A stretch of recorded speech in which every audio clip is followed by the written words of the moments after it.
A cor que pinta o céu da Flórida parece refletir um orgulho desse estado no sudeste americano. A laranja faz parte da cultura do lugar. Está nas roupas, no nome das ruas e até na placa dos carros. A laranja por aqui também é um sinônimo de persistência. É que esse setor sempre foi cheio de altos e baixos. É como se a fruta tivesse transformado o produtor americano num especialista em cair e se levantar. São desafios que assombram o campo e parecem cada vez mais testar a paciência dos produtores.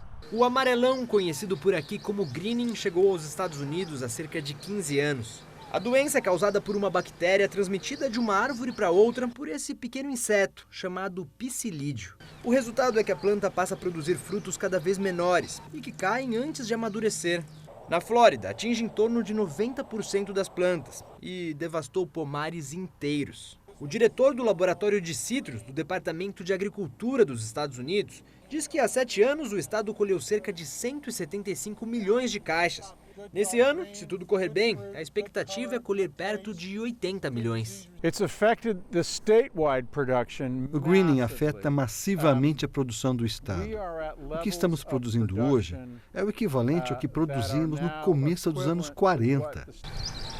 Combater o greening é um desafio e tanto para o governo americano. Brian Scully diz que já foram gastos até agora em torno de 250 milhões de dólares. Nos laboratórios são desenvolvidas plantas mais resistentes e há ações de controle do inseto com pulverizações e corte de árvores atingidas. Mas Scully diz que um problema enfrentado é o tamanho dos pomares. Ao contrário do Brasil, onde a laranja comercial ocupa grandes propriedades, nos Estados Unidos, boa parte é de pequenos e médios pomares, o que deixa o manejo mais caro e praticamente inviável para os produtores. O resultado de tantas dificuldades é um desânimo que se espalhou tanto quanto a doença. Por aqui não faltam pomares abandonados, ou placas como essa, que anunciam que uma área está à venda. O Mitchell é um dos mais antigos produtores de laranja da Flórida. Começou na década de 1960. Agora pensa em deixar a atividade. É um sacrifício. A fruta da Flórida já não está mais com um gosto bom por causa dessa bactéria do greening. Está sem gosto. Minhas Neville Oranges são um exemplo.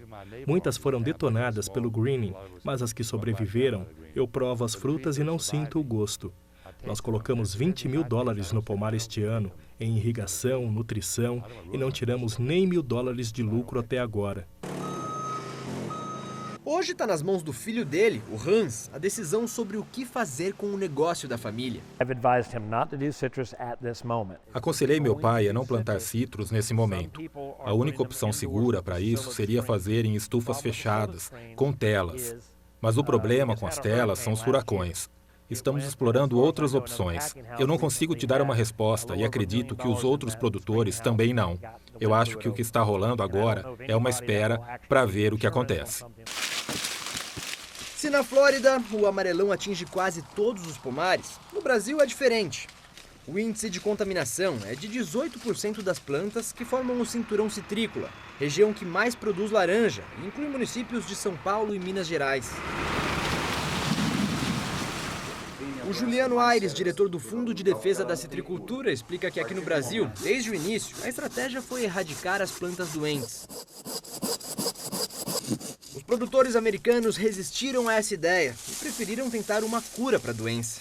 Isso fez com que a doença crescesse exponencialmente e hoje está numa situação muito complicada. O Estado de São Paulo, por sua vez, ele adotou uma medida extremamente rigorosa no combate à doença. O setor abraçou a causa e se uniu em função. Na época, depois, 1 ou 2 anos depois, criou uma lei que era obrigatória a erradicação das plantas doentes. Segundo dados do Fundecitrus, desde que o amarelão chegou ao Brasil, há 15 anos, 52 milhões e 600 mil plantas foram erradicadas no estado de São Paulo. Outra medida é fazer o controle da infestação de insetos nos pomares comerciais com inseticidas. A ciência também é aliada na busca por soluções para a doença. Os estudos, que envolvem mudanças genéticas em plantas de laranja, ainda estão em fases iniciais, mas trazem alguns avanços. Essa plantinha, que acabou de nascer, é capaz de soltar um cheiro que espanta o mosquito transmissor da doença. Ela é uma planta normal aos nossos olhos, mas o psilídeo já não gosta mais dela, em condição controlada. Agora, o grande desafio é fazer experimentos de campo para avaliar se essa repelência numa condição agrícola, ela se reproduz assim como foi observada numa condição de laboratório. Mas as medidas de controle da doença vão além dos pomares comerciais. O maior risco para a citricultura também pode se esconder em um sítio pequeno ou em uma chácara, onde não tem nenhum pomar comercial de laranja, mas às vezes tem 1 ou 2 pés de frutas cítricas, como esse limoeiro, por exemplo. Ele parece inofensivo, mas pode ser o lugar perfeito para o psilídeo se alimentar, se reproduzir. Uma vez contaminado, ele vai sair voando, visitar fazendas vizinhas e espalhar o greening por todo o caminho. O engenheiro agrônomo do Fundecitrus explica que o risco existe porque essas plantas normalmente não são pulverizadas. Acaba que o inseto se multiplica nessas áreas, nessas plantas, acabam se infectando com a bactéria, tá? E acabam migrando para outros pomares comerciais. Então esta planta, por exemplo, a gente pode ver pelos sintomas, ela já está doente, ela já tem a bactéria. Então todo inseto que se multiplicar aqui, ele vai acabar adquirindo essa bactéria e vai transmitir para os pomares comerciais que estão aqui ao redor. O seu Carlos, além do limoeiro, tem laranja-lima, mexerica. Quando descobriu o risco, autorizou a equipe do Fundecitrus a fazer o corte. Em troca, ganhou muda das frutas que ele mesmo escolheu para substituir. O suco de limão vai fazer falta, né? Mas para se eliminar uma praga, a gente tem que fazer esse sacrifício, né?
Aqui na Flórida, Estados Unidos, citricultores lutam para reverter quedas na produção causadas principalmente por doenças como o amarelão. Você vai ver como são os desafios desse mercado e como eles afetam os produtores brasileiros. Você vai ver como são esses desafios e como eles afetam os produtores brasileiros. Você vai ver como são esses desafios e como eles afetam o mercado brasileiro.